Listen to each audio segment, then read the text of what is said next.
U.S. Navy's F-35C jet crashes on aircraft carrier in South China Sea.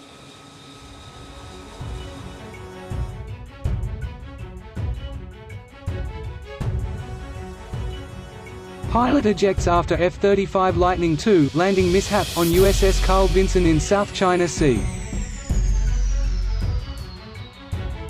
An F-35C Lightning II Joint Strike Fighter had a landing mishap on the deck of USS Carl Vinson, CVN-70, on Monday in the South China Sea, the Navy announced.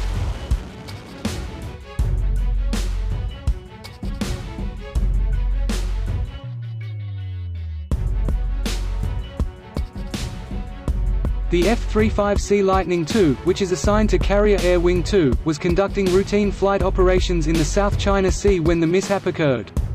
The plane's pilot safely ejected and is in stable condition, according to a Navy release.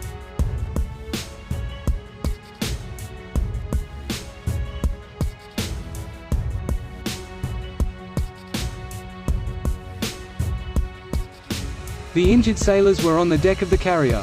While 3 required medical evacuation to a treatment facility in the Philippines, 4 sailors were treated on board the ship.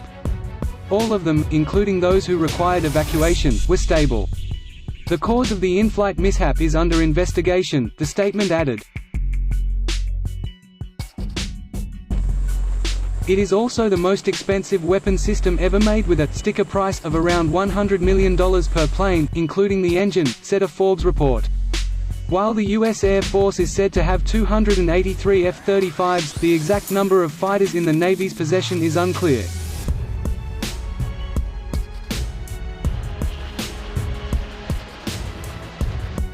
The mishap, including the cause, is under investigation.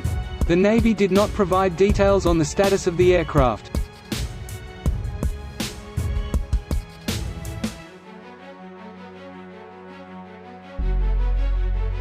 The mishap occurred as the Carl Vinson Carrier Strike Group is drilling in the South China Sea with the Abraham Lincoln Carrier Strike Group.